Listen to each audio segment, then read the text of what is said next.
Nós somos o Evangelho visível. A igreja é o Evangelho visível. E nós estamos encerrando uma série muito especial, que nós falamos sobre vários atributos, várias coisas que fazem parte da natureza da igreja, de quem é a igreja. E estamos encerrando com muita alegria, mas queremos que você volte nas últimas palavras, nesse trajeto todo que nós percorremos até aqui, e continue ainda estudando e conhecendo mais sobre o que é a igreja, porque nós nunca vamos descobrir plenamente esse mistério até que estejamos face a face com o Senhor. Então, a gente sempre lê esse texto do mistério que é Cristo e a igreja, que já foi um pouco revelado, mas está sendo revelado, mas será somente plenamente revelado no grande dia, amém?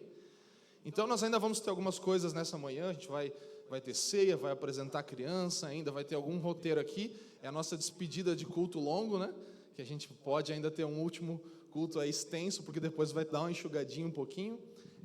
Às vezes a gente fica falando, brincando que o último culto, o segundo culto, né, no domingo vai ser o mais extenso, mas na verdade não dá para estender tanto, que senão o pessoal vai ficar sem a maionese do domingo, né?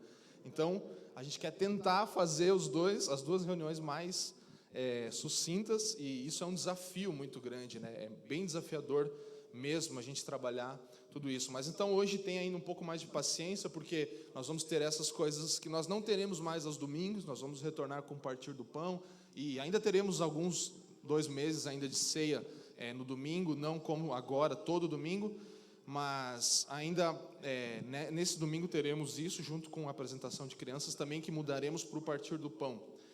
Mas eu gostaria de encorajar você a estar no domingo que vem, escolher o seu melhor horário, 9 ou 11 horas, nenhum é cedo demais, né?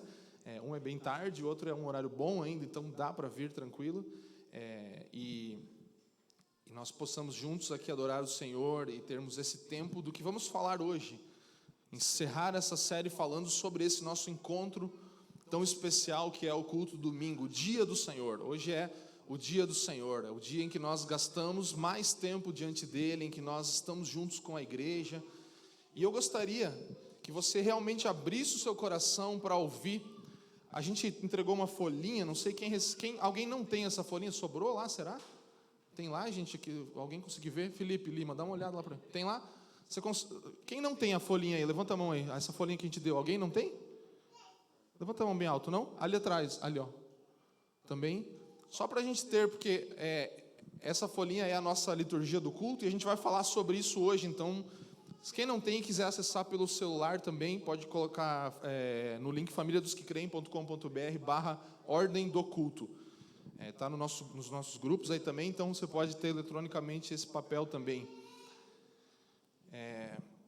Mas hoje, especialmente, nós fizemos isso impresso, porque nós vamos falar sobre o culto, então vai ajudar bastante a gente a ter uma compreensão um pouco melhor do que nós fazemos aqui nos domingos e por que fazemos o que fazemos. E para começar, eu gostaria de nós lermos juntos o texto de Hebreus 10, 19 a 25. Foi um texto que eu separei para que nós possamos fazer a nossa leitura bíblica de hoje, que tem a ver, que é totalmente conectado com o que nós vamos falar aqui nessa manhã. Então, Hebreus 10, do versículo 19, ou do verso 19 até o 25, nos diz assim, acho que está dando uma microfonezinha, 10, do 19 ao 25, vamos lá, me acompanhem na leitura. Tendo, pois, irmãos, intrepidez para entrar no Santo dos Santos pelo sangue de Jesus, pelo novo e vivo caminho que ele nos consagrou pelo véu, isto é, pela sua carne. E tendo grande sacerdote sobre a casa de Deus, aproximemo-nos com sincero coração, em plena certeza de fé, tendo o coração purificado de má consciência e lavado o corpo com água pura. Versículo 23. Guardemos firme a confissão da esperança sem vacilar, pois quem fez a promessa é fiel. Consideremo-nos também uns aos outros para nos estimularmos ao amor e às boas obras. Não deixemos de congregar-nos, como é costume de alguns. Antes façamos admoestações, e tanto mais quando vedes que o dia se aproxima. Incline sua cabeça, eu gostaria de orar para que o Espírito ilumine as nossas mentes e coração enquanto estudamos as Escrituras. Pai, nós somos gratos por você e sua presença nessa manhã, por você nos convidar a estar nessa reunião pública onde se junta a tua família, e nós podemos agora celebrar o Senhor pela salvação conquistada por ti, pelo teu Filho na cruz, satisfazendo toda a justiça de Deus. E agora nós estamos alegres porque temos a Escritura acessível a nós, inspirada pelo Espírito e também o Espírito Santo para iluminar os nossos olhos, iluminar o nosso coração. E assim como Paulo orou, nós oramos que o Espírito de sabedoria e revelação venha sobre nós e que possamos compreender a esperança do nosso chamamento, a grandeza, as riquezas daquilo que há exposto nas Escrituras, para que possamos realmente retornar e voltar à compreensão do chamado, da vocação que você nos deu em Cristo.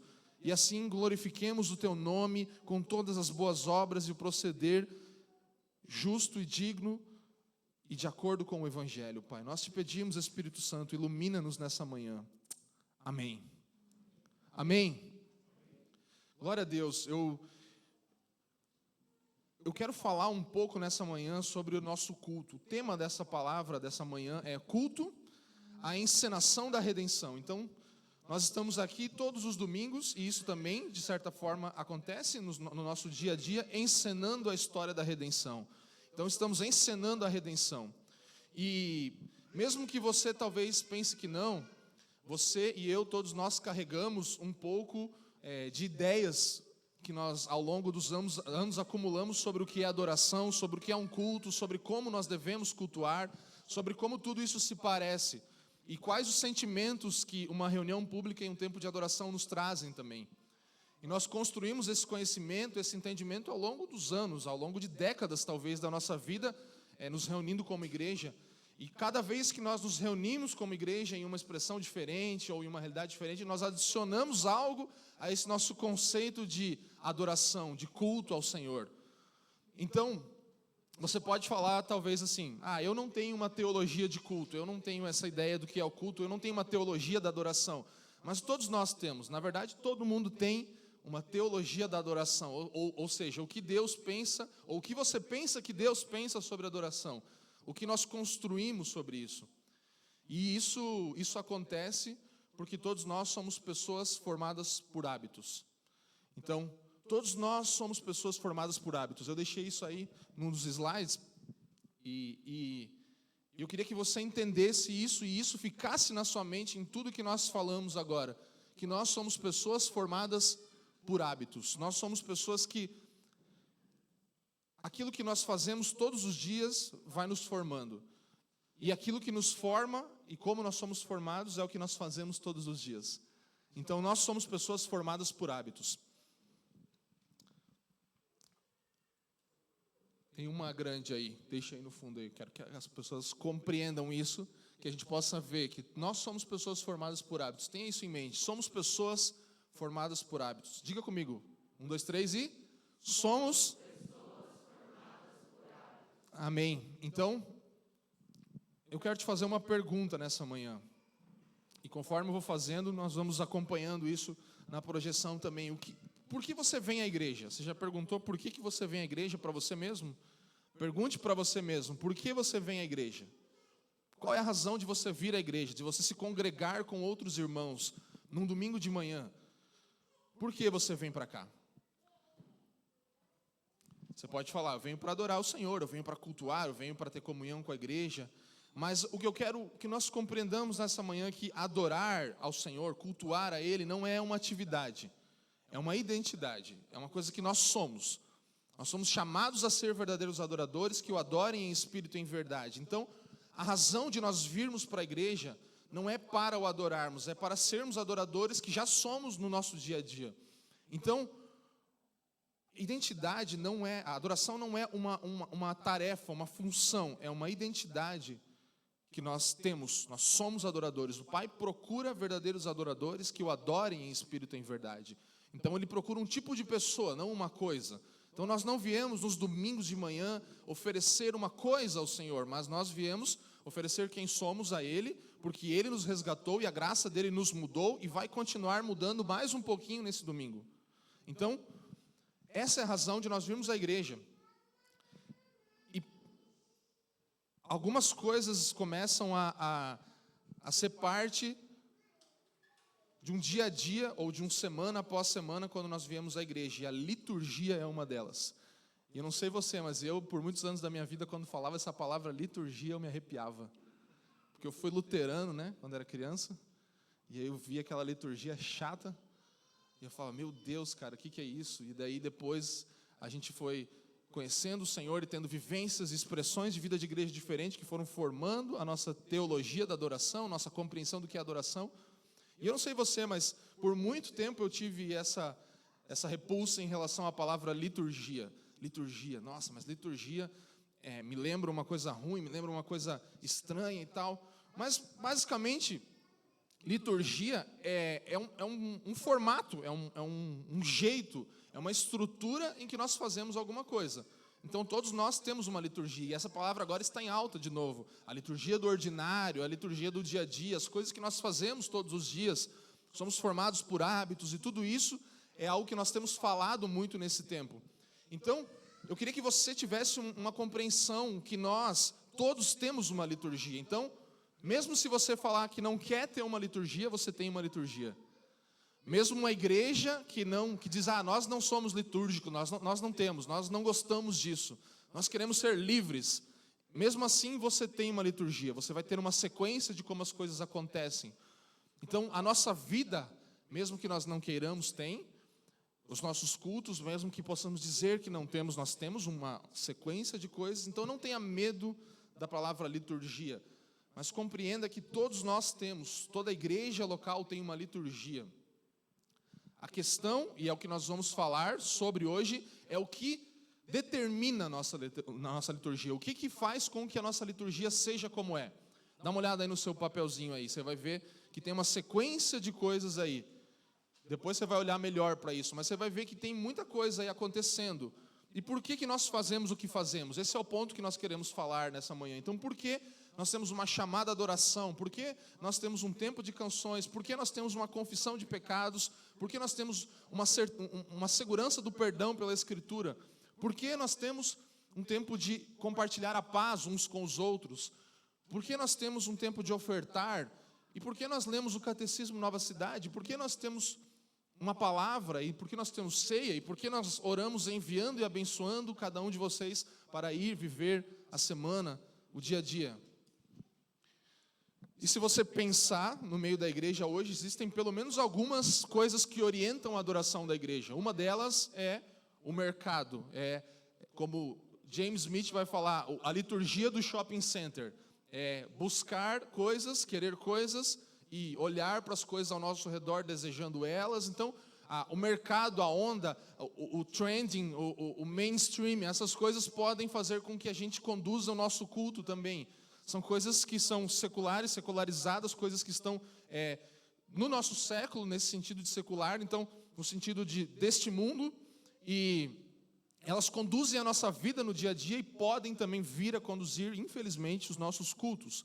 Então, nós podemos ter uma adoração conduzida pelo mercado, ou nós podemos ter uma adoração conduzida por uma terapia humanista, por um coach, por alguma coisa que já temos falado nessa série, inclusive, sobre um estilo de pregação e de liturgia e de culto que centralize o homem, que coloque o homem em primeiro lugar, que tudo depende do homem, tudo é focado no homem. Então isso seria uma adoração orientada por uma terapia humanista, ou até mesmo por entretenimento. Nós podemos ter uma liturgia de culto que está conduzida pelo entretenimento, fazer com que as pessoas estejam entretidas a todo tempo. E isso às vezes, quando a gente faz o tempo de confissão aqui, tem um silêncio que dá medo. É aquela hora que você quer botar alguma coisa para tentar entreter, porque você fala, as pessoas vão ficar perdidas, elas vão... Então, às vezes, a gente é conduzido por isso, por não deixar a peteca cair. E o momento de adoração, ele tem que acontecer, ele tem que fluir de um jeito com as nuances certas, porque senão nós vamos ter um problema e as pessoas não vão estar entretidas, e tem que ter uma atividade, tem que ter uma sequência certa, que envolva as pessoas, que se elas em algum minuto ficarem de lado, elas nunca mais vão vir para essa igreja. É o que às vezes a gente pensa. Então a gente tem que entreter as pessoas. Esse é o tipo de compreensão errada e orientação errada para adoração. Mercado, terapia humanista, entretenimento. Amém, gente? Vocês estão comigo? Eu estou mostrando o cenário ruim e eu quero trazer o cenário bíblico, como nós estamos compreendendo e tentando viver. Mas, por exemplo, pensa numa estrutura de liturgia em que a missão do líder de adoração que está aqui cantando, ou o Felipe que estava aqui agora conduzindo essa adoração toda, e eu acho que você vai identificar isso, porque eu já fiz isso, já vivi isso muito. Então, o líder de adoração ele tem uma missão, que é chegar aqui primeiro e fazer a igreja acordar, né? Vamos acordar, igreja, domingo de manhã, né? Então, cara, tá todo mundo meio ali ainda naquele slow, tipo bem slow motion e tal, e aí o líder tem que... a primeira música ali é só para acordar, né? Aí depois o líder de adoração tem que fazer a igreja chorar. Aí ele usa, né, ali canções e tal, então, poxa, tá todo mundo quebrantado, forte e tal. E depois o líder de adoração tem que fazer a igreja se acalmar, porque vai vir a palavra, né? Então, se acalma os ânimos aí, que você vai ter que... O cara quer que você escute ele, o pastor vai falar, então a igreja tem que se acalmar. E aí depois vem a palavra tal, e aí o líder de adoração tem que fazer a igreja se empolgar de novo, porque amanhã é segunda-feira e eu tenho que pregar o evangelho. E aí o cara tem que sair daqui felizão, empolgado e vamos embora. Então, imagina que missão estranha, né? Que missão conduzida basicamente pela pessoa que está ali sentada. Se você tem que olhar para ela, fazer o Jonathan acordar, fazer ele chorar, fazer ele se acalmar e se empolgar depois de sair. Então você pode achar isso engraçado, mas é o que acontece na adoração moderna, infelizmente. Então, como hoje o padrão e nós já fizemos isso, não é? Eu não estou aqui nessa palavra aqui para condenar ou colocar para outras pessoas, terceiras pessoas, a culpa, mas infelizmente o pós-modernismo e tudo isso entra na igreja e tenta conduzir o ritmo das coisas. Tenta, pelos hábitos, formar a igreja. Então, nós temos esse cenário, que é o cenário do líder de adoração, só que não deveria ser, né? Só que não. Então, não é o que nós queremos fazer. Não é o que nós devemos fazer num culto ao Senhor. E agora eu quero te fazer uma outra pergunta, que é, para quem é o culto? Para quem é o culto? Diga aí. Para Deus? Para quem é o culto? O culto é para Deus. E eu quero tentar trazer uma outra perspectiva disso. Porque quando nós falamos que o culto é para Deus, surge uma ideia de que em algum momento, em algum lugar, Deus ele nos alcançou, certo? E agora é a nossa hora de responder. Então Deus me salvou, agora eu tenho que ir lá prestar meu culto a Ele e tal. E tem uma parte disso que é verdade, mas quando nós pensamos só nisso, então nós centralizamos o culto novamente no homem. Por quê? O homem tem que fazer algo para Deus. Ele tem que dar algo para Deus naquele momento. E novamente eu vou dizer, não está errado no sentido de que a adoração é para Deus, mas o culto e a liturgia, ela não pode centralizar o homem. Então quando nós usamos essa resposta que é para Deus, nós estamos dizendo, nós temos que fazer várias coisas para agradar a Deus. Nós temos que vir aqui e tem um trabalho, um monte de coisa que vai acontecer, porque Deus precisa ser glorificado, porque Deus precisa ouvir minhas canções, Ele precisa receber minha oferta. Você percebe como essa ideia de que o culto é para Deus pode, na verdade, centralizar o homem? O culto é para Deus, beleza. Mas quem que tem que fazer o culto ser para Deus, então? É o homem. Então eu tenho que ralar para fazer Deus ficar feliz nesse domingo de manhã, senão talvez Ele não esteja tão de bom humor como falam. Entende? Eu estou levando para um extremo, eu sei. Você vai falar, não, mas calma aí. Não, sim, tá bom. Guarda aí esse pensamento, eu sei. Nós estamos fazendo isso ao Senhor, mas há um perigo, há um risco de que até nessa ideia de culto para Deus, nós sejamos o personagem principal do culto. Porque Ele está distante e nós estamos aqui ralando para tentar agradá-lo. Então, o que eu quero que você tenha em mente é que a nossa resposta é mais uma obra de Deus. Então, se nós respondemos em adoração e podemos fazer isso com tudo, isso é mais uma obra de Deus, assim como Ele nos resgatou e nos salvou, agora mais uma obra dEle é permitir-nos responder a Ele. Então, não é que nós possamos fazer isso, porque senão nós estaríamos indo totalmente de forma contrária ao que cremos e vemos na teologia reformada. Os reformadores não trouxeram essa ideia de que justamente o culto ele era feito simplesmente por várias coisas humanas ali para tentar conquistar um lugar no céu e tudo isso. E aí nós vamos ao contrário, se nós agora centralizamos novamente o homem como aquele que precisa entregar a sua vida para Deus, entregar a sua adoração. Então, a nossa resposta é mais uma obra de Deus. Amém? É mais uma obra de Deus.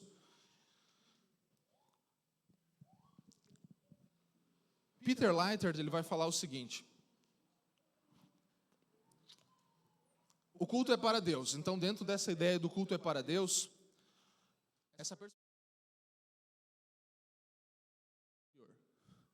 o problema da perspectiva do culto é para Deus é o seguinte: estabelece um culto que não é verdadeiramente teocêntrico, porque não está centrado no verdadeiro Deus.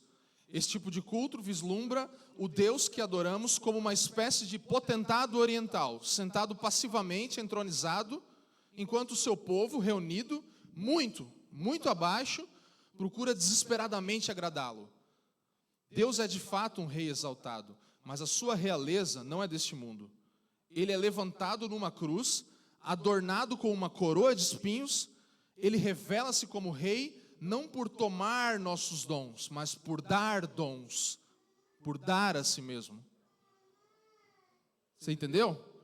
Deus, ele não se revela como rei por falar, me dê os seus dons, me dê tudo o que você tem. O que revela ele como rei é justamente o reino de ponta cabeça. Então, ele vem, desce, está conosco aqui, habitando na terra, e ele não vem para tomar os nossos dons, ele vem para dar dons aos homens, ele vem, na verdade, para se dar a si mesmo. Então eu quero que você tenha uma perspectiva de culto como um ministério de Deus para nós.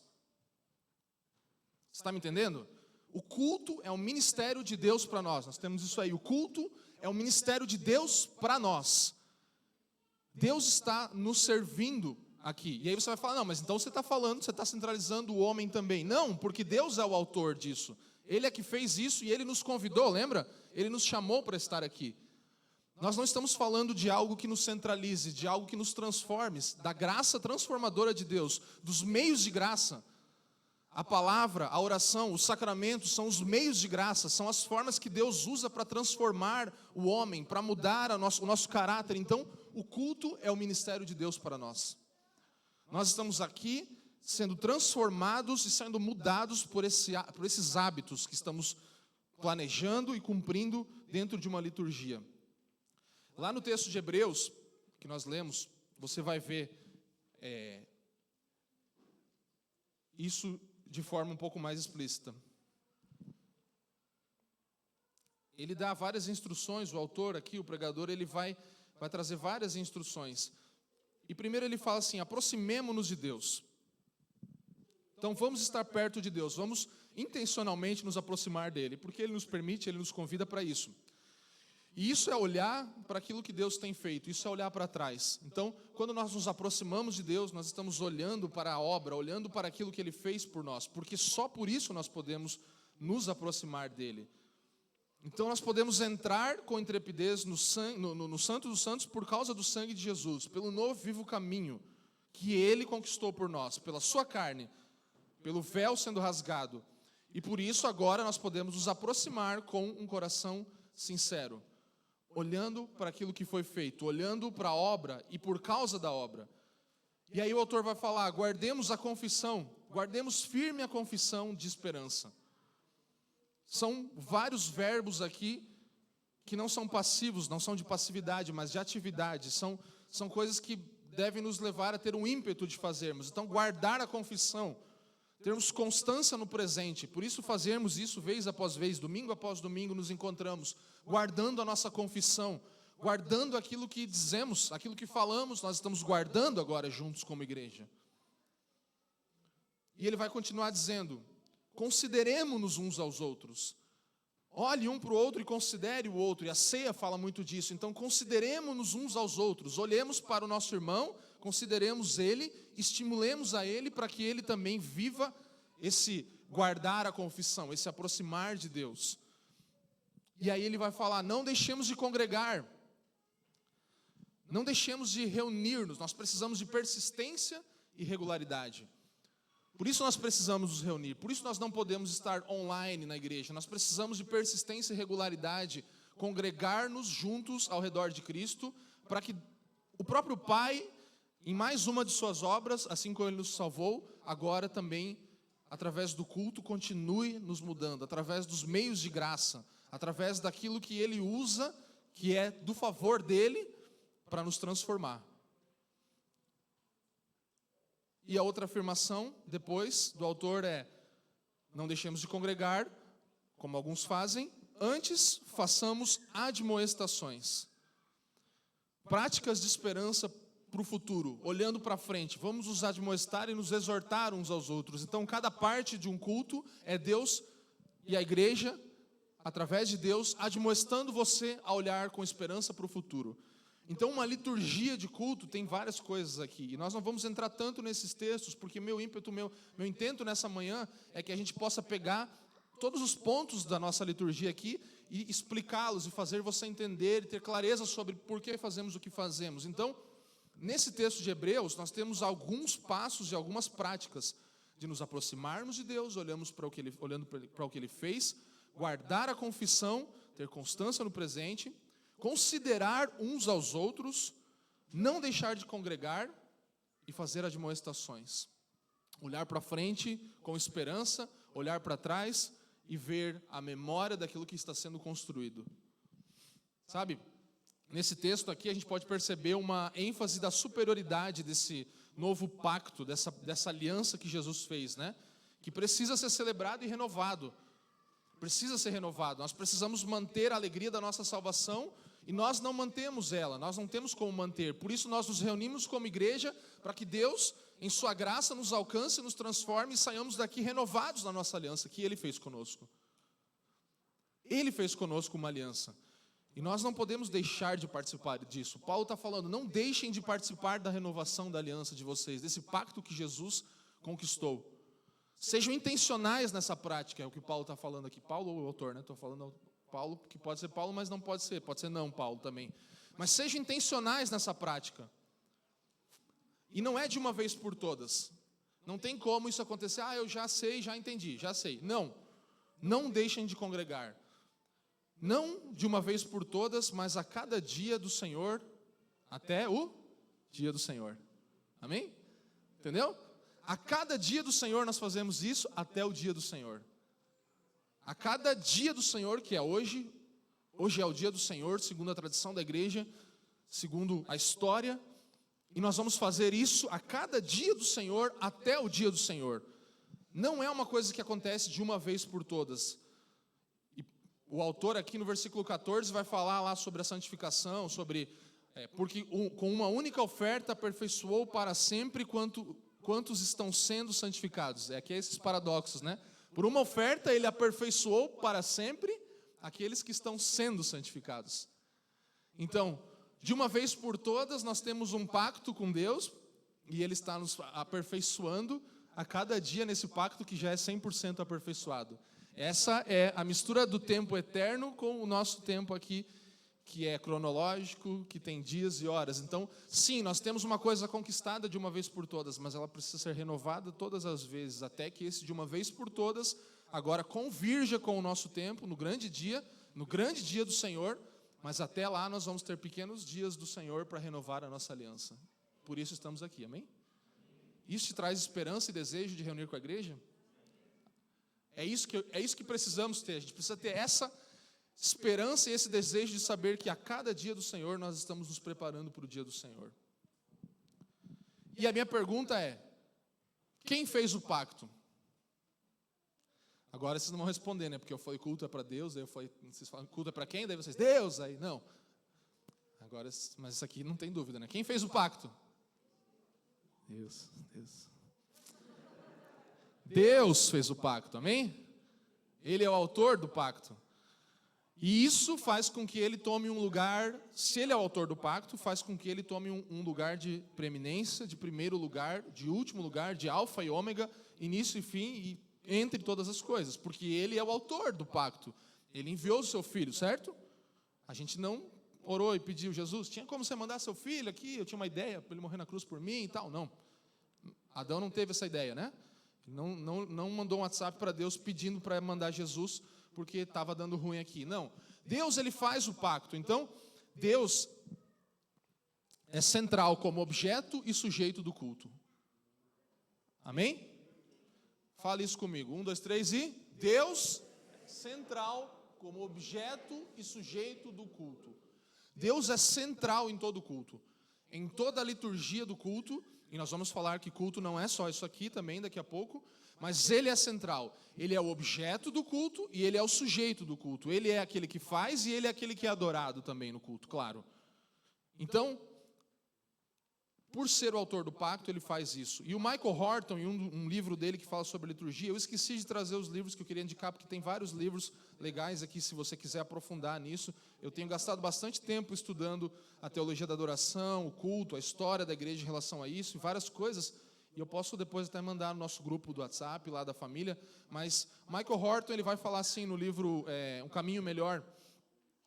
Outra notável renovação do culto na Nova Aliança ocorreu na reforma do século XVI, tendo sido o evangelho eclipsado pelas doutrinas e práticas dos homens, ou seja, o evangelho havia ali sido escondido e apagado por causa das práticas.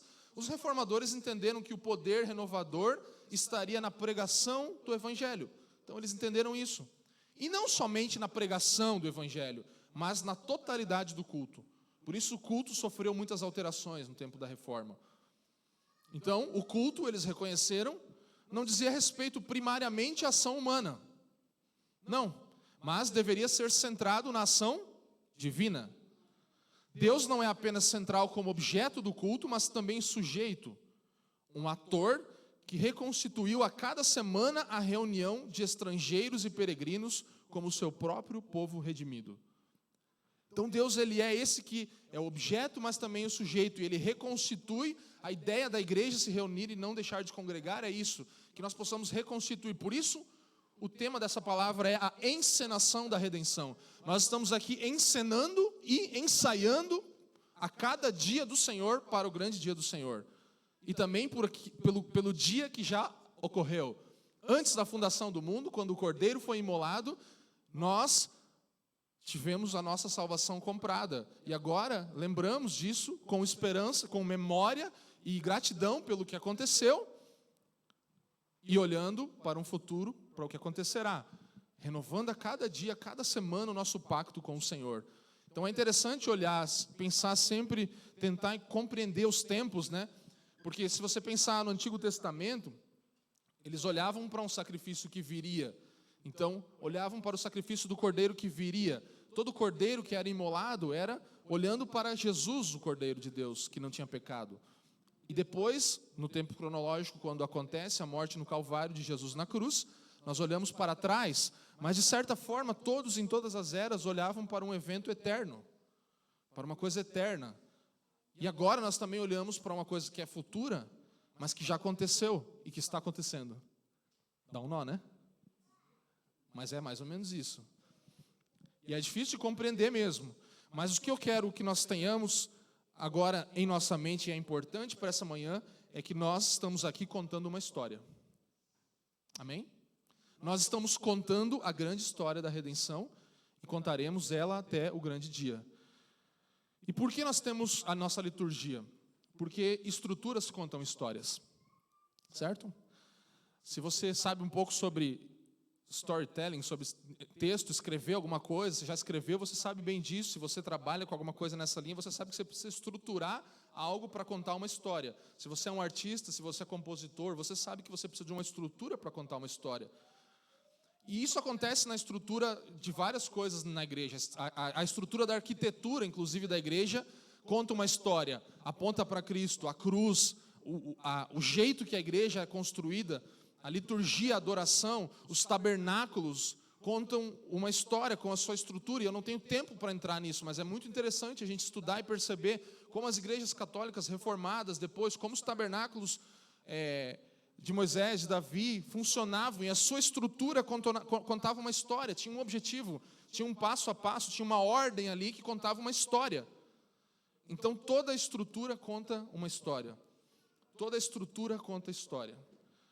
Vou ser chato com você hoje, que é tipo aula hoje, né? Então, diga aí comigo, estruturas contam histórias. Estruturas contam histórias. E o culto, assim como a criação, a redenção, é esse maravilhoso teatro. Calvino fala isso. O culto, a criação, a redenção é um maravilhoso teatro no qual Deus desce para atuar diante de um mundo espectador. Então, a redenção, a salvação e o culto também É um grande teatro em que Deus vem, nos convida para estar junto, e Ele ali usa daquela estrutura para contar uma história e atuar diante de um mundo espectador.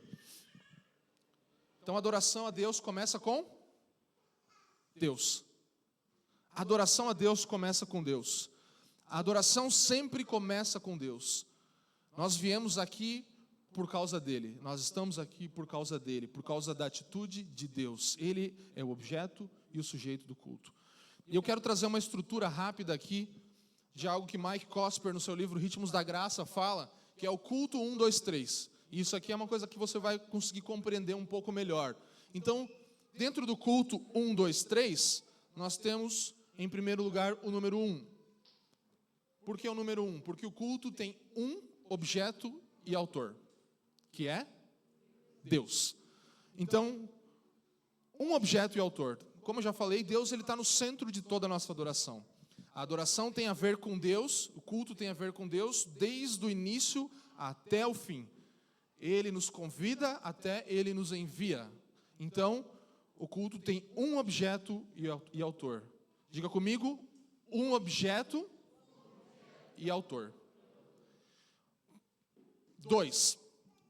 O que é o 2 do culto 1, 2, 3? Isso aqui é para você gravar. Então, o culto tem um objeto e um autor. O que tem 2 no culto? 2 contextos. E a gente já está falando sobre isso aqui de vez em quando. Então, o culto tem 2 contextos. O contexto espalhado e o contexto reunido. O contexto espalhado e o contexto ajuntado. Então, como que é a adoração ou culto espalhado?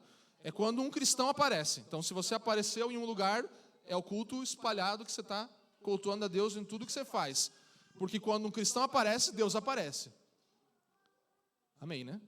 Saiu um amém, tipo aquele, amém, amém, que seja assim, né? Mas é isso aí, esse é o amém que tem que dar mesmo, amém, né? Não foi aquele amém, foi aqui pela frente, aqui eu ouvi, ó, amém. Isso se chama corandeu, tem um termo latim para isso, que é estar sempre diante da face de Deus. Então, em tudo que fazemos, fazemos diante dele. Então, quando nós aparecemos, um cristão aparece, Deus aparece. Isso é o culto espalhado, estamos espalhados.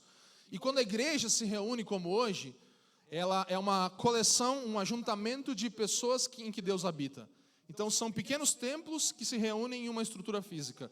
Então, vários pequenos templos estão aqui reunidos agora, várias pequenas casas de oração, vários pequenos lugares de habitação de Deus se reúnem num lugar físico, e a adoração reunida agora aqui vai alimentar a nossa adoração espalhada. Amém? A nossa adoração reunida, o nosso culto nos alimenta, e os ritmos da graça e os meios de graça nos transformam para que nós possamos agora viver, a partir de amanhã, a adoração, o culto espalhado. Então, nós não vamos à igreja para adorar, como eu falei no início, mas para continuar a nossa adoração, agora junto com os nossos irmãos. Amém? Então, nós não vamos para adorar, nós vamos continuar aquilo que já estamos fazendo. Estamos vivendo diante do Senhor todos os momentos. Eu estou adorando Jesus, então eu venho agora aqui e eu não preciso falar, Deus, eu vim te adorar. Não, eu já estou vivendo, eu já estou adorando. E agora eu vim aqui fazer isso junto com a minha família. Que legal, que maravilhoso. Sabe, o Evangelho, ele transforma toda a vida em um espaço sagrado. Essa é a nossa luta contra o dualismo. O Evangelho transforma toda a sua vida num espaço sagrado. O que é o sagrado na sua vida? A minha vida. A minha vida é sagrada. Tudo que eu faço é sagrado, tudo aponta para Deus. Ontem a gente fez o casamento e falou que eles casaram para apontar para Deus. Já tinham casado, Jonathan e Ana casaram pela segunda vez, depois de 1 ano. Depois eles contam a história, mas não divorciaram, tá? Fica tranquilo. É porque eles gostam de festa mesmo. Mas a gente falou sobre isso, que o casamento aponta para Deus. Todo espaço em que a gente habita se torna um espaço sagrado, porque o Evangelho faz isso. Então, diga comigo aí, 2 contextos. Vamos lá. Então nós temos um objeto e autor, Deus, 2 contextos, espalhado e reunido. E 3 audiências.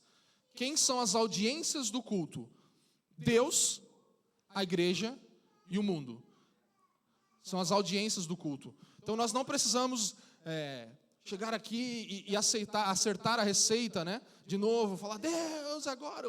Semana passada a gente tocou as músicas assim, daí parece que a galera gostou mais, arrepiou mais. Então, a gente tenta achar uma receita para chegar diante de Deus como a nossa audiência. Mas a verdade é que nós somos sempre aceitáveis diante dele. Sempre aceitáveis. E nós agradamos a Cristo, ao Criador, na verdade, por causa de Cristo. Então, o que você tem que fazer para agradar a Deus? Cantar uma música legal?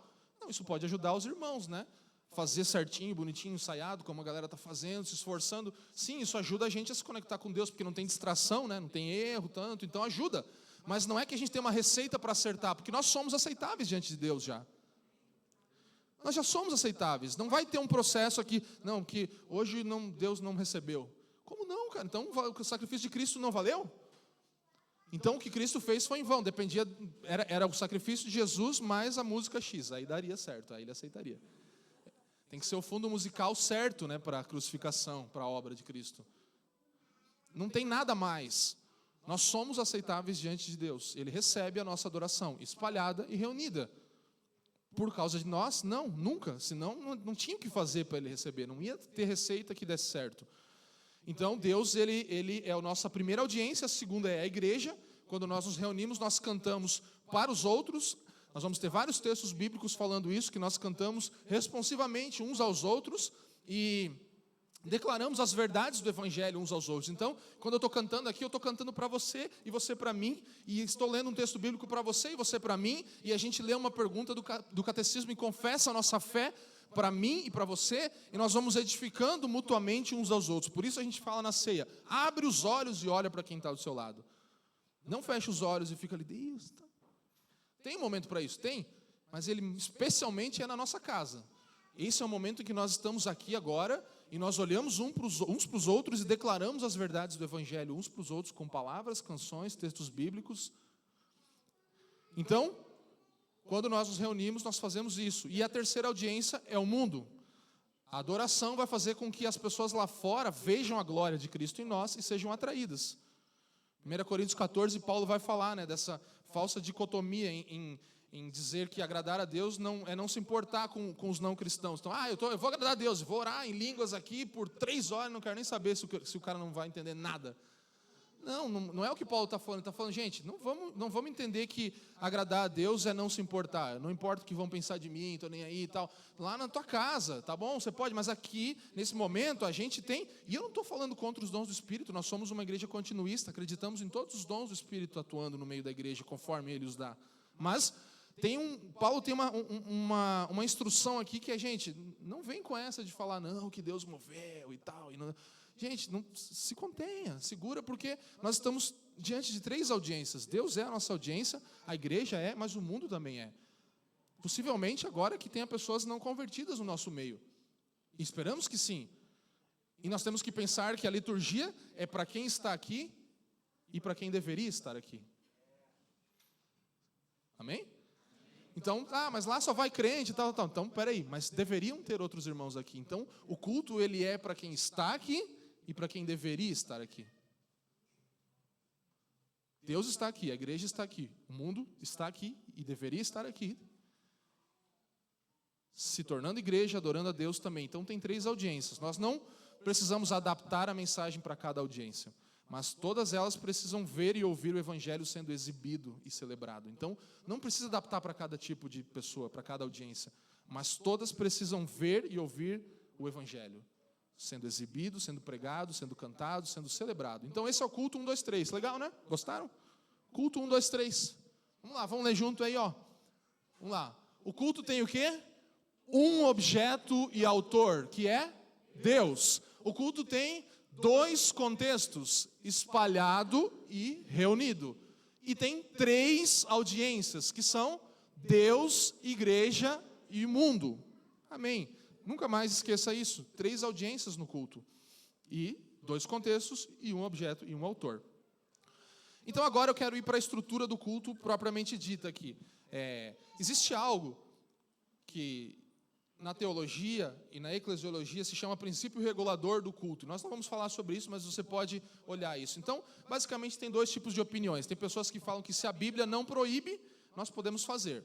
Se tem alguma coisa que a Bíblia não proíbe, a gente pode fazer no culto.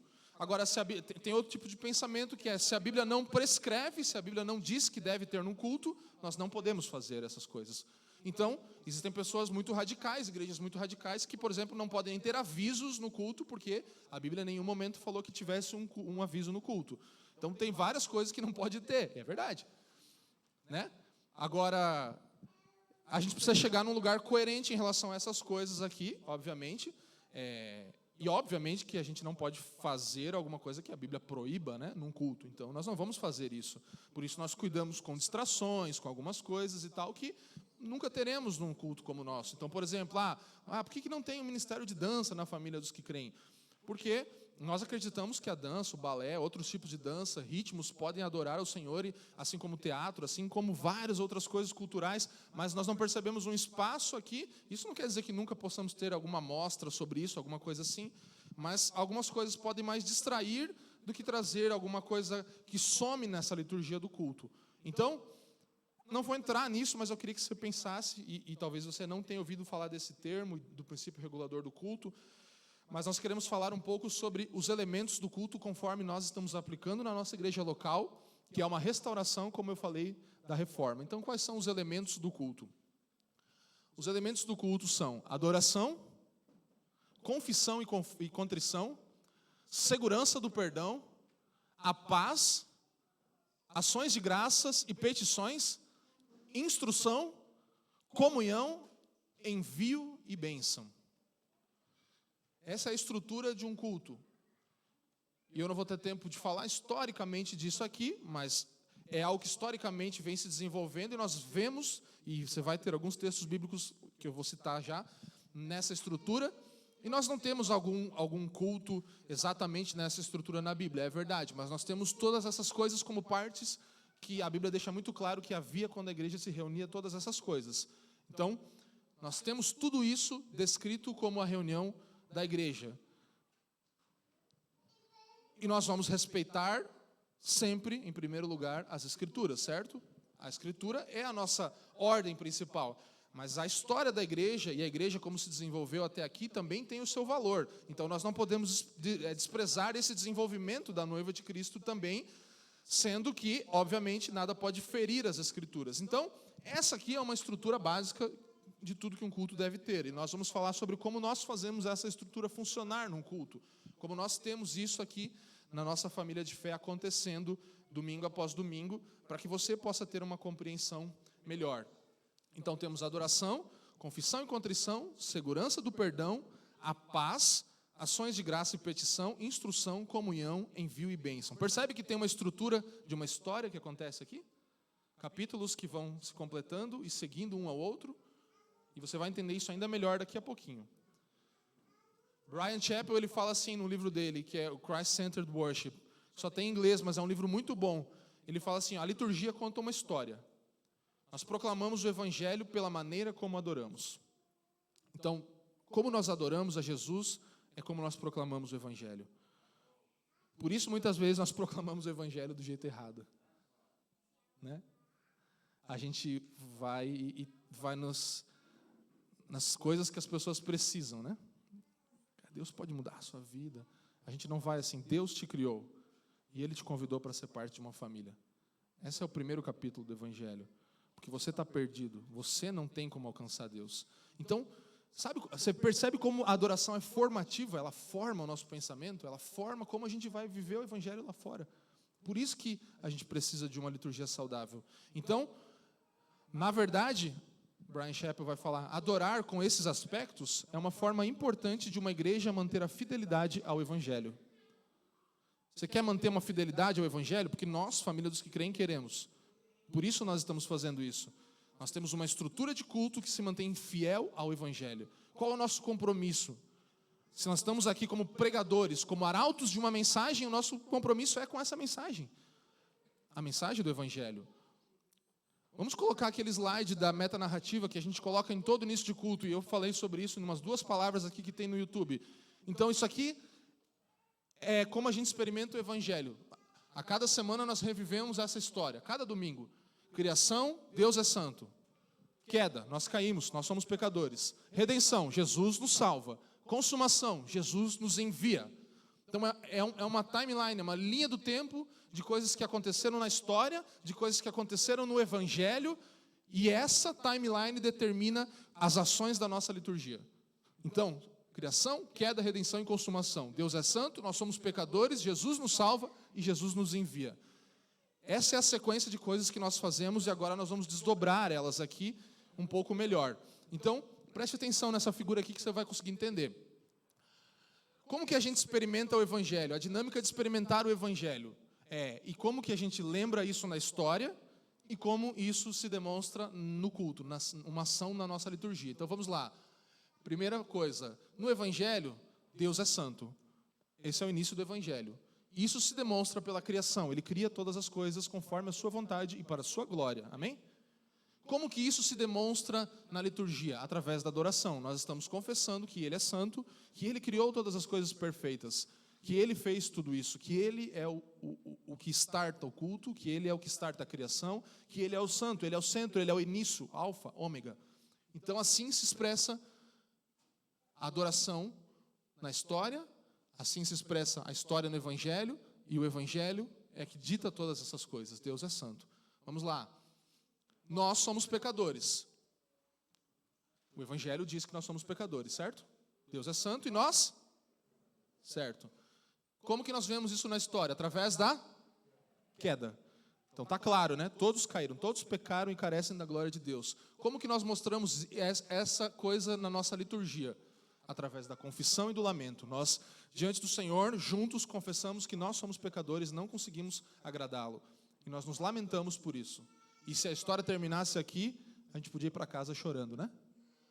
Não é verdade? Naquele silêncio que fica aqui às vezes, todo mundo ia embora. É isso. Poderia ser esse o fim, né? Justamente, seria esse o fim, certo? Seria justo?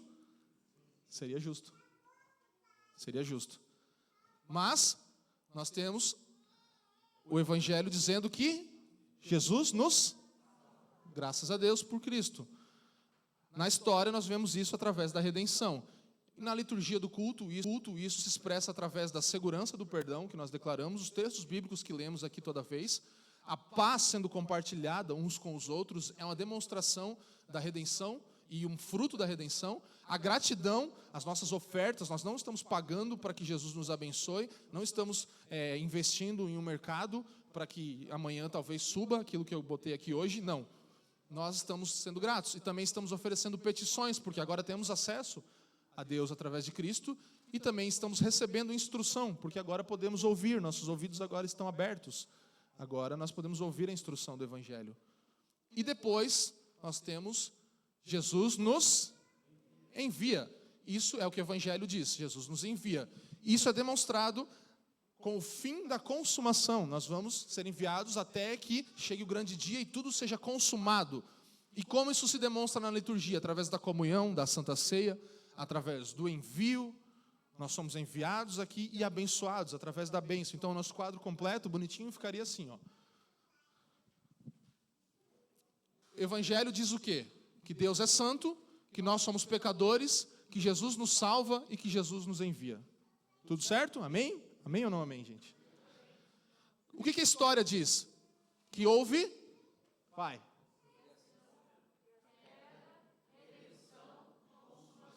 Certo? A história fala isso. Como nós demonstramos isso na nossa liturgia? Através da adoração, da confissão e do lamento, da segurança, da paz sendo compartilhada, gratidão, petições, instrução e através da comunhão, do envio e da bênção. Deu uma clareada? Sim? Ajudou? Então tá bom. Então vamos agora, rapidamente aqui, destrinchar um pouco sobre essas partes. E eu não vou conseguir terminar essa palavra toda, eu já avisei lá para o pessoal que alguns slides vão ficar para trás e a gente vai tentar, porque são coisas importantes, mas a gente vai tentar, talvez em um outro momento, ou na intro, possivelmente vai ter tempo para isso. Inclusive a intro, se você já fez, como nós vamos ter um novo formato da intro agora, você que fez a intro, que já está aqui congregando com a gente há 19 anos, pode fazer a intro de novo, tá bom? Dessa vez. Quem que está aí há 20 anos congregando aí? Tinha os irmãos que falam aí, mas 20 anos, não sei como é que... Foram embora. Então, você pode vir fazer a intro. Se você já fez, se você fez agora e ainda não foi também recebido como novo membro, porque aqui a gente vai ter mais tempo de falar sobre isso. Só que, gente, agora eu preciso da atenção de vocês, porque eu basicamente vou ler isso aqui para não perder tempo. Então eu desenvolvi parágrafos que vão explicar cada uma das coisas. Então você promete para mim que você vai prestar atenção? Tá, então vamos lá. Porque se eu for explicar cada coisa, a gente não vai ter tempo. Então eu vou ler o que eu já escrevi, tá? O que eu, obviamente, juntei, né, de várias coisas que eu li e não desenvolvi isso sozinho, mas consegui deixar sucinto aqui de um jeito que a gente possa agora compreender o que acontece no culto. Então, em primeiro lugar, nós temos no culto a chamada adoração. Eu vou pedir para vocês lerem comigo os títulos, tá? Para a gente saber. Então, o que acontece na chamada adoração? O culto começa com Deus, porque tudo começou por Deus. Toda a criação adora porque Deus o criou para refletir sua glória. Salmo 19:1 vai falar isso. Eu não vou citar os textos, estão ali, você pode anotar, tá? Adoramos porque Deus nos designou para fazê-lo. Ele nos desenhou desse jeito, então Ele nos criou a sua imagem. Dessa forma, cada novo dia é um chamado para adorarmos a Deus. Não só cada domingo, mas cada novo dia. Cada encontro é um chamado para adorarmos a Deus. E, em nosso pecado, Deus nos chama de volta para si, de volta para si mesmo, para que possamos adorá-lo. Portanto, quando nos reunimos para encenar o Evangelho, começamos com uma chamada à adoração. Deus nos chama para adorarmos a Ele e recebemos de sua mão generosa as boas dádivas que Ele oferece-nos. Deus fala, nós respondemos. Então, isso que acontece quando nós lemos um salmo aqui, que geralmente é um salmo em que Deus fala, algum salmo que fala sobre a igreja se reunindo para adorar. É uma chamada da parte de Deus através das Escrituras para que eu e você possamos vir ter acesso a Ele. Então, fala dessa história. Então, chamada adoração é a primeira coisa que tem no nosso culto. Depois, nós adoramos ao Senhor com canções. Vamos lá com vontade, gente, falar. Canções e orações de louvor e adoração. Então, tendo ouvido o chamado de Deus, nós ouvimos pelas Escrituras o chamado de Deus para o adorar, nós respondemos em oração e adoração. Como povo da aliança de Deus, levantamo-nos e invocamos o nome do Senhor, confessando que o nosso socorro está no nome do Senhor, que fez os céus e a terra. Respondemos levantando nossas vozes a Ele, cantando salmos, hinos bíblicos e canções. Conforme nos foi ordenado, venha até sua presença cantando. As palavras que cantamos ao Senhor são cuidadosamente escolhidas, pois o conteúdo de cada canção deve estar em conformidade com as Escrituras e deve nos fornecer um entendimento mais profundo de Deus. Você concorda com isso? Então, é isso que nós fazemos, nós cantamos canções. E aqui, quando a gente tem uma liturgia, às vezes a gente fica meio travado. Então, eu quero dizer para você de uma vez por todas, adore ao Senhor livremente, cante alto, bata palmas, celebre ao Senhor. Nós não estamos querendo esfriar as coisas, nós estamos querendo contar uma história e nessa história tem vida. Então, nós celebramos ao Senhor com o nosso fôlego, corpo, alma e entendimento. É isso que precisamos oferecer ao Senhor, nossa vida como um todo. Então, é isso que fazemos com canções cuidadosamente selecionadas que centralizem a Cristo e ensinem. E depois nós temos, bem alto, juntos, a leitura da lei. Então, nós adoramos ao Senhor e temos um texto bíblico e geralmente lemos o texto de Mateus 18, que Jesus resume toda a lei em duas, né? Que é amar ao Senhor sobre todas as coisas e o próximo como a nós mesmos. Então, nós fazemos a leitura da lei. Por quê? Deus nos diz sua vontade para nossas vidas em sua lei. É lá que Ele fala o que Ele quer. A vontade de Deus está expressa na lei.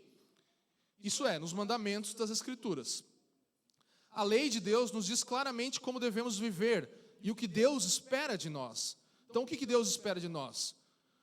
Ele também revela a santidade, ela também revela a santidade de Deus, bem como nossa pecaminosidade. Pois, se não fosse pela lei, eu não teria conhecido o pecado, Paulo vai falar. Então, quando estamos diante da lei, percebemos nossa incapacidade de cumpri-la por nós mesmos. Notamos o contraste, o abismo que há entre a perfeita vontade de Deus e nossas palavras, nossos pensamentos e nossas ações pecaminosas. Então, a lei é aquele grito, assim, que você fala, meu Deus, eu não amei o Senhor sobre todas as coisas, eu não amei meu próximo como a mim mesmo. E se isso não é um contraste para você, talvez você tenha que ler João falando que aquele que não diz pecado tem que dar uma olhada, né? Que não tem pecado. Não, eu amo a Deus sobre tudo e eu amo meu próximo como a mim mesmo. Então, talvez você precise ainda mais do Evangelho, porque eu não amo a Deus sobre todas as coisas e eu não amo meu próximo como a mim mesmo como eu deveria. E eu preciso confessar isso diante de vocês, porque eu não amo todos aqui como eu deveria. Eu não consigo amar o meu próximo a quem eu vejo. Quanto mais eu posso dizer, não, eu amo Deus. Que Deus eu amo. Deus a gente é conectadão, assim, mas as pessoas é difícil amar. Né? Mas que Deus é mais legal. Né? Então, não tem como dizer uma coisa sem dizer outra. Então, a lei vem para nos confrontar. Então, Felipe leu aqui. Isso diz a lei do Senhor. E aí, você está vivendo isso? Não. Então, o que nós fazemos? Nós fizemos uma... Não. Nós fazemos uma confissão do pecado.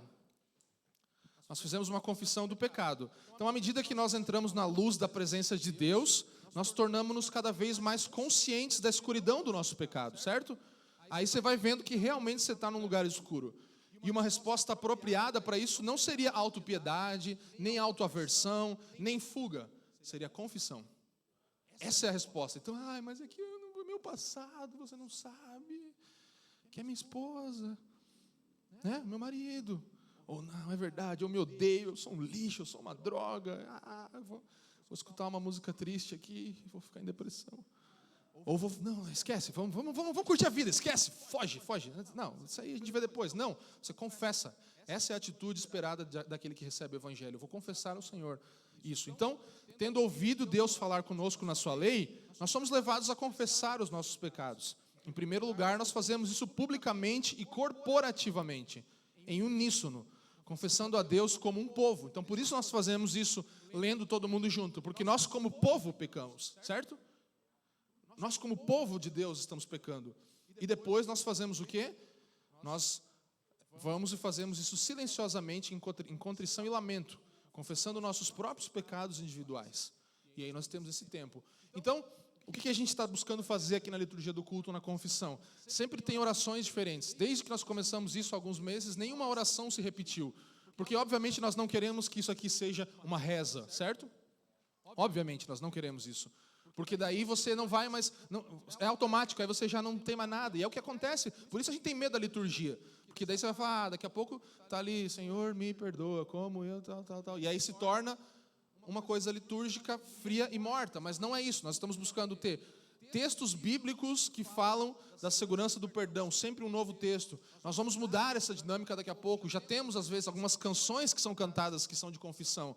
Nós podemos ter diferentes expressões. Toda essa estrutura do culto, ela não pode perder nenhuma das suas partes, mas ela pode ser expressa de formas diferentes. Tá bom? Então fica tranquilo. Vai ter. Os caras estão falando que daqui a pouco vai ter uma santa aqui, que vai virar católica, não sei o quê. Não vai. Não é isso. O objetivo disso aqui não é ter uma coisa fria e morta. É para você olhar. E eu, graças a Deus, eu olho para as pessoas, às vezes, nesses momentos, e algumas pessoas vêm e falam. Algumas pessoas já me pediram essas orações de confissão, falando, cara, me dá isso, porque eu quero orar isso todo dia. Então, é isso que é para trazer. É para você olhar e falar, cara, sou eu. Como que você fez essa oração? Sou eu. Né? Quem que escreveu isso?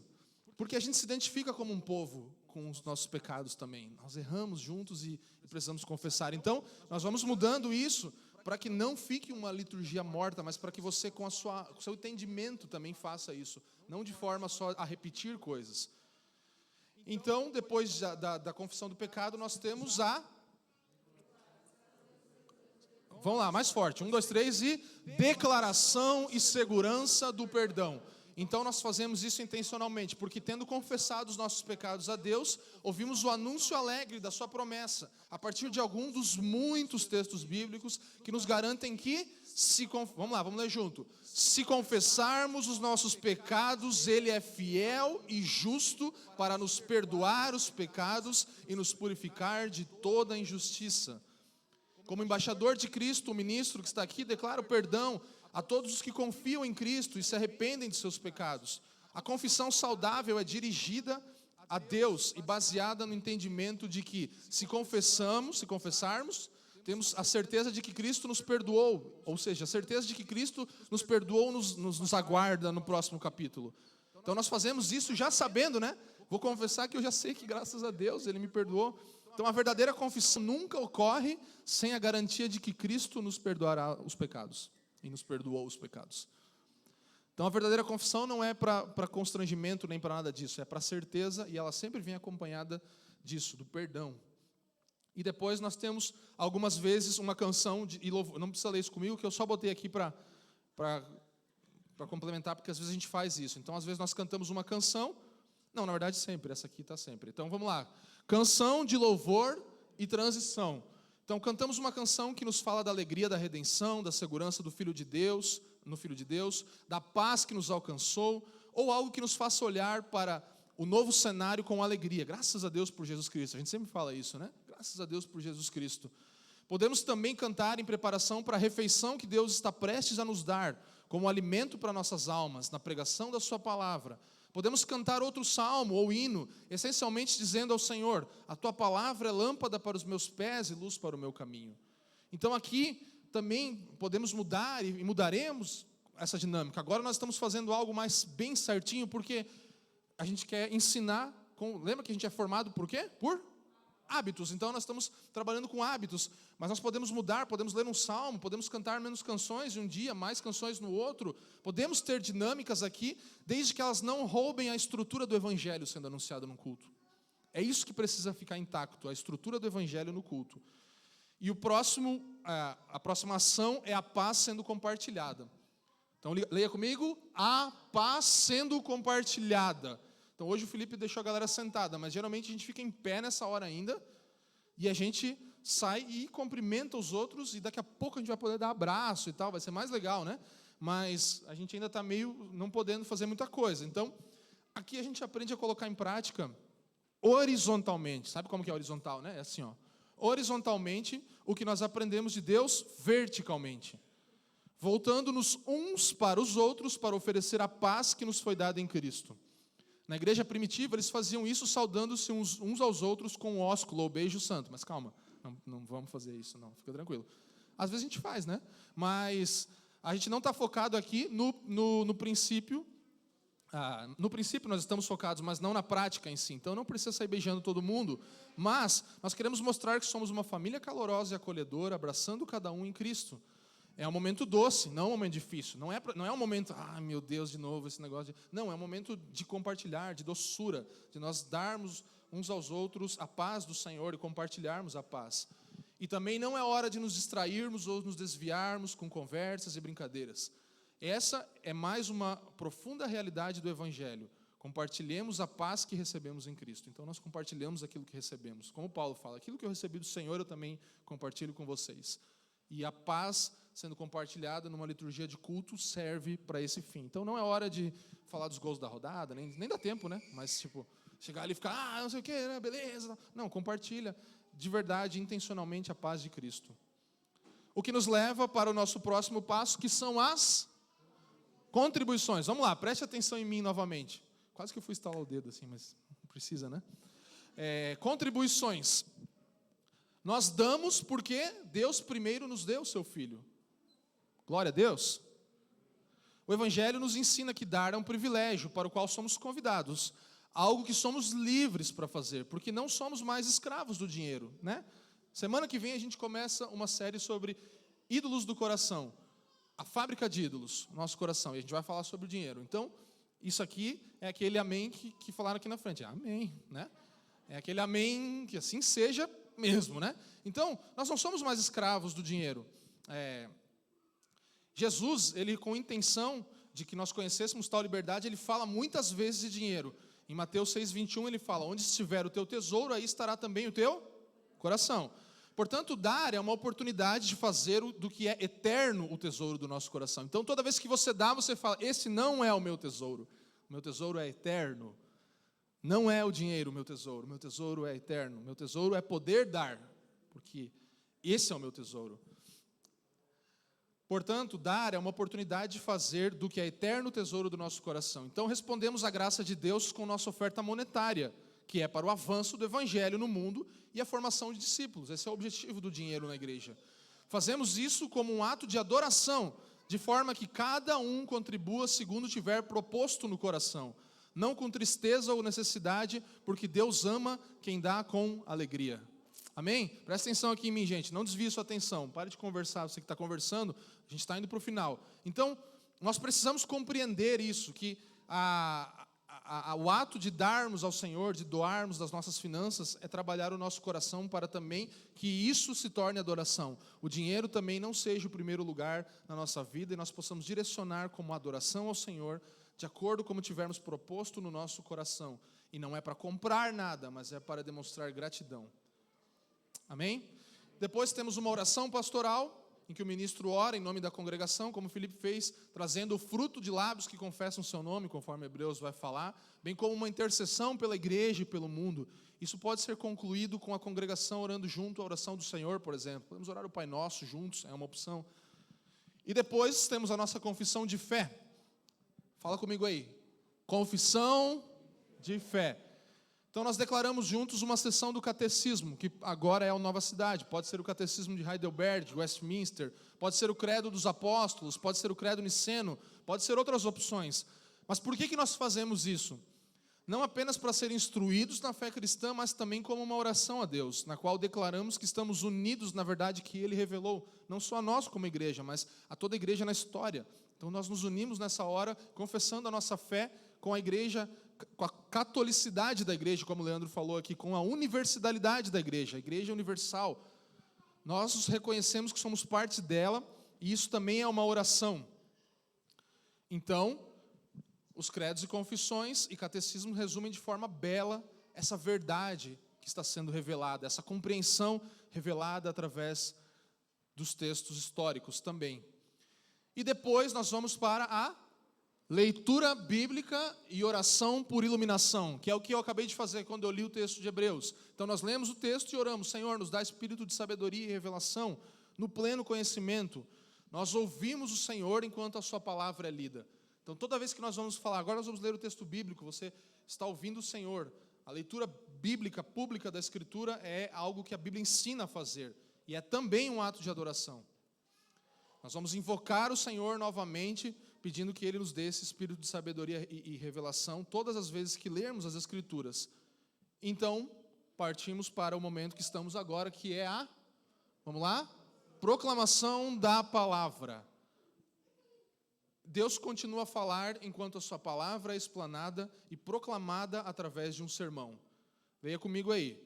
Como o apóstolo Paulo disse ao pastor Timóteo: pregue a palavra, insista, quer seja oportuno, quer não, corrija, repreenda, exorte com toda paciência e doutrina, pois virá o tempo em que não suportarão a sã doutrina, pelo contrário, se rodearão de mestres segundo as suas próprias cobiças, como que sentindo coceira nos ouvidos. Eles se recusarão a dar ouvidos à verdade, entregando-se a fábulas. Por que tem importância a proclamação da palavra no culto? Essa é a hora que o ministro traz uma exposição fiel do texto, que em última análise nos chama ao arrependimento do pecado e à fé em Cristo. 2 Timóteo 3, 16 e 17 também nos diz que toda a Escritura é inspirada por Deus e proveitosa para ensinar, para repreender, para corrigir e treinar na justiça, para que todo o homem de Deus seja completo, equipado para toda boa obra. Portanto, nós nos esforçamos para apresentar a palavra de Deus em sua plenitude, extraindo o significado claro do texto e demonstrando como ele aponta para a obra de Cristo no Evangelho. Nunca deixamos essa boa notícia de fora. Toda pregação precisa apontar para o Evangelho. Por isso que você pode falar: hoje está sendo mais tipo uma aula, mas ela está apontando para o Evangelho, né? É isso que precisa ter na pregação: fidelidade ao texto bíblico e apontar para o Evangelho. E aí, às vezes, nós temos isso, uma canção de resposta, tendo ouvido a palavra de Cristo, experimentado a realidade do Evangelho de tantas formas, deixamos a palavra de Cristo habitar ricamente em nós, cantando salmos, hinos e cânticos espirituais com ações de graça a Deus em nossos corações. Então, mais uma vez, um exemplo bíblico de cantarmos uns aos outros. E agora, a nossa penúltima episódio do culto, que isso aqui não acontece todos os domingos, agora está acontecendo, mas nós vamos ter ele mensalmente, ainda nos próximos 2 meses, nos domingos, e em novembro retornaremos com o partir do pão, que aí teria que ter uma outra palavra só para falar disso, porque nós fazemos como fazemos. Mas é parte do culto, e é parte da anunciação do Evangelho, e é parte das dinâmicas e da liturgia da igreja, que é a ceia do Senhor. Então, depois de ouvir o nosso Deus da aliança em sua palavra, e ambos, Agora nos ajuntamos a ele em uma refeição da aliança, que vamos fazer daqui a pouco. Assim como a palavra pregada nos prometeu o favor de Deus em Cristo, também nosso Pai Celestial adiciona essa demonstração visível de sua promessa imutável. Então agora Deus ele bota um filme para a gente assistir, né? É visível. Partimos o pão juntos para comungar e participar do corpo e do sangue de Cristo. A ceia e a comunhão são nossas respostas à proclamação do Evangelho, participando do corpo partido e do sangue derramado de Cristo como uma família, a igreja. Com raízes que remontam ao êxodo e símbolos apontando para a ceia das bodas do Cordeiro, nenhum outro evento captura a atemporalidade do Evangelho da melhor forma. Esse evento é o evento que mostra mais a atemporalidade, como o Evangelho é real sempre. A história que estivemos ouvindo e encenando agora tem uma ilustração clara. Juntos desfrutamos de um encontro terreno com o Cristo Celestial. Isso é a ceia do Senhor, e ela faz parte do culto. E por último nós temos o envio e bênção. Então nós somos enviados. E agora, preste atenção que é a última. Então, no culto de adoração, o Deus triuno recebe a primeira e a última palavra. Então, ambos são anúncios da sua graça. Ele, por sua graça, nos salvou e agora, por sua graça, nos transformou e nos enviará. Então, com as mãos levantadas, o ministro abençoa o povo de Deus com a palavra de Deus, que está ao alcance de todos os que a recebem pela fé. Geralmente nós lemos esse texto de 2 Coríntios 13, que fala que a graça do Senhor Jesus Cristo, que o amor de Deus e que a comunhão do Espírito esteja com todos os irmãos. Isso é um tipo de bênção para a caminhada. Então, ao encerrarmos o nosso encontro, nós vamos fazer isso daqui a pouco, nós somos lembrados que não deixamos de ser a igreja quando saímos do edifício, amém? Então, nós não vamos deixar de ser igreja. Agora eu tiro minha roupa de igreja e boto minha roupa normal. Não, nós continuamos sendo igreja. Em vez disso, ainda somos igreja, agora enviados. Lembra? A adoração espalhada por toda a cidade. Uma simples despedida ou direcionamento não é apropriada para essa realidade, mas sim uma bênção de Deus, na qual Ele nos envia com o poder e a presença do Espírito de Cristo. Por isso, o envio e a bênção. Não é simplesmente tipo, falou então, até semana que vem, galera! Uhul! Não, a gente precisa pedir, Senhor, a Tua graça. Nós precisamos da comunhão do Espírito, nós precisamos do Teu poder para ser igreja lá fora. Não adianta só uma palavra aqui para empolgação e tal. Você percebe como a receita do líder de adoração que vem, acorda a galera, e depois faz as pessoas chorarem, e depois faz as pessoas se acalmarem, e depois deixa todo mundo empolgado, não funciona? Não é isso que é o Evangelho. Isso é simplesmente técnicas de entretenimento, de terapia, de fazer alguma coisa. Nós precisamos do Evangelho, que nos leva a todas essas nuances da história, todos esses momentos da história. E isso é o que vai nos apontar e nos fazer viver essa realidade lá fora. Então nós não podemos tirar nenhuma parte, mas nós podemos expressar de formas diferentes essas partes. Muitas pessoas, por exemplo, vão tirar a confissão do culto. Mas o que é o Evangelho sem confissão, sem reconhecimento de que precisamos da graça de Deus? Certo? O que se torna o Evangelho se você não confessar que você precisa de Deus? Uma história, simplesmente, em que eu não me humilho, em que eu não preciso reconhecer, em que eu não vejo o meu estado. E por que eu vou precisar da graça de Deus se eu acho que eu não preciso? Então não é o Evangelho, entendeu? Não tem como tirar partes. Você pode fazer uma confissão cantando, em silêncio, orando de um jeito, de outro, com texto bíblico, mas precisa ser parte. Se nós estamos aqui comprometidos em contar uma história, não dá para tirar um capítulo principal não, mas grande, né, da história, importante da história. Então, nós não queremos fazer isso aqui que fazemos da mesma forma para virar uma rotina. Eu falei isso, eu quero que você entenda isso. Não é ritualístico, não é, senão a gente vai perder o alcance ao coração. E nós não podemos perder o alcance ao coração.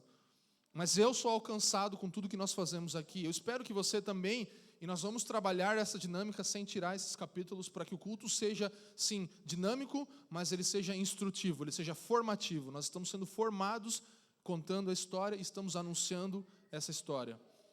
Nós não podemos perder nenhum componente, sabe? O Brian Chappell vai falar assim, se um líder reserva um tempo para a confissão do pecado, seja por meio de oração, música ou leitura das Escrituras, então algo sobre o Evangelho é comunicado. Por exemplo, se não houver confissão, algo não é, algo mais é comunicado. Então, algo mais é outra coisa comunicada.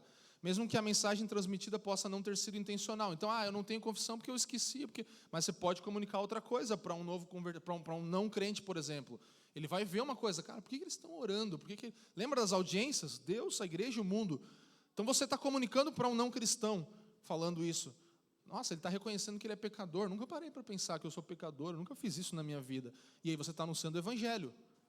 Então, são formas didáticas de fazer isso.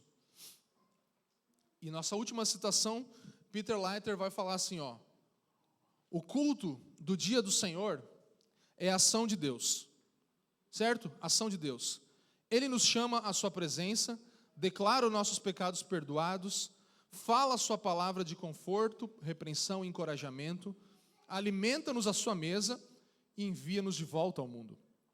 Claro que em cada ponto nós também respondemos. Quando Deus nos convida a entrar, nós fazemos o quê? Nós? Está aí não. Nós entramos. Quando Ele absolve os nossos pecados, louvamos a graça no Seu Filho. Trememos perante as Suas ameaças e acreditamos nas Suas promessas.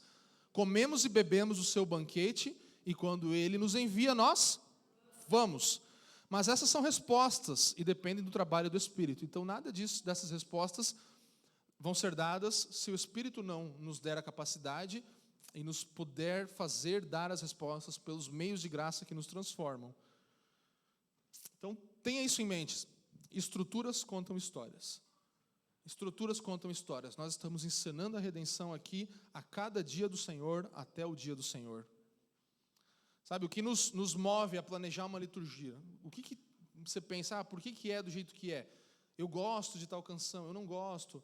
Eu vou pedir para eles tocar uma outra música, que essa ali eu não gosto. Você percebe que essa não é a motivação? Nós não podemos fazer isso. E um líder de adoração, um pastor, um ministro, não pode mover a estrutura do culto conforme ele gosta, conforme ele prefere. Mas nós estamos anunciando o evangelho a cada canção cantada, a cada versículo lido, a cada palavra. E estamos anunciando o evangelho para quem? Para quem está aqui e para quem deveria estar aqui. Para quem nós estamos anunciando o evangelho? Para quem está aqui e para quem? Entende? Isso fala de raízes. Nós estamos num evangelho arraigado na história da igreja. Nós estamos sendo transformados pelo evangelho, mas também fala de alcance, de alcançarmos os perdidos com essa história, de alcançarmos o mundo com essa história também. Isso é um desafio no nosso tempo, porque a gente vive uma fusão, né, de estilos, de culturas, de backgrounds, todo mundo tem uma história que traz consigo. Se você congregasse numa igreja presbiteriana, você saberia exatamente como seria o culto e você não ia ter nenhum problema com isso. Se você fosse de uma igreja de Assembleia de Deus, você saberia como seriam os cultos. Se você fosse de uma igreja adventista, só que nós somos uma igreja multicultural, multiétnica, multi de tudo, né? Tem de tudo aqui. E isso é mais comum e cada vez mais comum no meio da igreja. Por isso é tão difícil nós nos adaptarmos a uma coisa e fazermos uma coisa. Porque nós estamos em dias de que as coisas estão muito misturadas, e há uma mistura de grandes coisas. Mas eu não estou aqui dizendo que nós precisamos simplesmente ter hinos antigos, não há espaço para canções novas. Não é isso, nós podemos misturar as coisas, mas não perder de vista a estrutura do evangelho que está sendo anunciada. Isso não pode se perder, porque um dia, até a canção do Lucas, que cantou agora, vai ser velha, né? Um dia ela vai ter, espero que 200 anos, 300 anos, entendeu? E aí ela vai ser velha. Então, tudo passa pelo tempo, não adianta. Mas o que nós precisamos entender é que o evangelho não se perde, desde os hinos de 500 anos atrás até as novas canções que nós compomos aqui no meio da nossa família local. Esse é o ponto. Há uma conexão entre todas essas coisas, sabe? E nós não podemos tomar decisões para fazer o culto baseado no gosto. Nós precisamos pensar nas três coisas, no evangelho 1, 2, 3 que falamos. Deus é o objeto e autor. Nós temos 2 contextos reunidos e espalhados, e nós temos 3 audiências, que são... Vamos lá, quem são? Deus, a igreja e o mundo. Então, é isso que nos baseia, sabe? Nós queremos comunicar verdades das Escrituras, e há coisas implícitas em tudo que fazemos apontando para Cristo. Cada elemento do culto aponta para Jesus. Nós queremos viver de forma fiel. Bryan Chapell vai falar, eu falei que era a última, mas essa é a última citação. Os líderes da igreja planejaram suas ordens de adoração para comunicar as verdades das Escrituras, tocar o coração dos adoradores com as implicações dessas verdades e então equipar os crentes para viverem fielmente no mundo como testemunhas dessa verdade. Você está sendo equipado nessa manhã, então nós não pegamos ali a estrutura, mas tudo que eu falei está nesse papel, e você pode olhar isso em casa melhor e compreender. Mas nós queremos envolver o poder das boas novas de Deus em tudo que nós fazemos. Nós queremos santificar o seu povo para o dia, todos os dias. Entende? Para o grande dia, todos os dias. Para o dia do Senhor, todos os dias do Senhor. Para sempre nós vamos viver essa história. Não temos como parar de viver essa história. Ela é a nossa história e nós estamos inseridos nela. Essa é a grande meta narrativa. É isso que vai contrapor todas as histórias que estão sendo contadas por aí. É isso que vai contrapor e vai trazer clareza sobre tudo o que está acontecendo no mundo. Então o Evangelho torna todo espaço sagrado. E eu queria deixar você pensando nisso, que é o que nós queremos fazer aqui. Onde o Evangelho é honrado, ele molda a adoração. Onde o Evangelho é honrado, ele molda a adoração. Então, se a nossa adoração não é moldada pelo Evangelho, nós estamos desonrando o Evangelho. Onde o Evangelho é honrado, ele molda a adoração. Nós queremos honrar o Evangelho com tudo que fazemos, com todas as nossas práticas. Nós não podemos fazer do culto público uma experiência pessoal, senão nós vamos estar sendo egoístas. Nós estamos aqui comunicando o Evangelho, adorando a Deus, comunicando o Evangelho, as audiências, né, elas são ao Deus que salva pelo Evangelho, a audiência segunda é a igreja que é formada pelo Evangelho e o mundo que precisa do Evangelho. O Evangelho está para todas as audiências. Deus, ele salva pelo Evangelho. A igreja está sendo formada pelo Evangelho e o mundo precisa do Evangelho. Por isso, nossa fidelidade na adoração é somente ao Evangelho. Amém, gente? Glória a Deus. Então, nós encerramos aqui essa nossa série e eu espero que você tenha sido abençoado. Eu queria te encorajar a voltar a alguns capítulos anteriores, caso você precise, e possa relembrar e ver como todas as coisas que nós falamos aqui se conectam umas às outras. E eu ainda tinha escrito aqui eu acho que isso aqui resume tudo que eu falei. Eu tentei resumir em um parágrafo tudo, difícil, mas eu tentei. E eu queria que você lesse comigo esse parágrafo. Será que a gente consegue? Acho que lá por último até, não sei se está bem no final ou até está nessa sequência ali, que é uma frase que eu botei com o meu nome ali. Porque essa frase dá para a gente compreender, essa citação dá para a gente compreender bem o todo que nós falamos aqui. Começa com tudo que falamos, cantamos, declaramos. Tem mais coisas importantes sobre o culto, tem mais coisas fundamentais, mas eu creio que nós vamos, na prática, aprender. Então, eu gostaria de te convidar a se submeter a esse processo de nós anunciarmos o Evangelho e de entrar nisso junto com toda a igreja, a lembrar que nós estamos anunciando o Evangelho todas as vezes. Então, leia junto comigo a primeira parte, eu acho, que é tudo o que... Aí, vamos lá, vamos ler junto, gente, por favor. 1, 2, 3 e... Tudo o que falamos, cantamos, declaramos e ouvimos durante o culto público serve para nos lembrar e ensinar. Deus nos convida ao adorarmos, mas Ele também escreve e conta uma história que nós contamos e cantamos uns aos outros e que não pode ser esquecida, a história da redenção, narrada através de cada aspecto da liturgia. Esta dinâmica, encenada no ajuntamento dos discípulos de Cristo, visa preparar-nos para falar e viver a verdade do Evangelho quando estivermos espalhados em todos os lugares.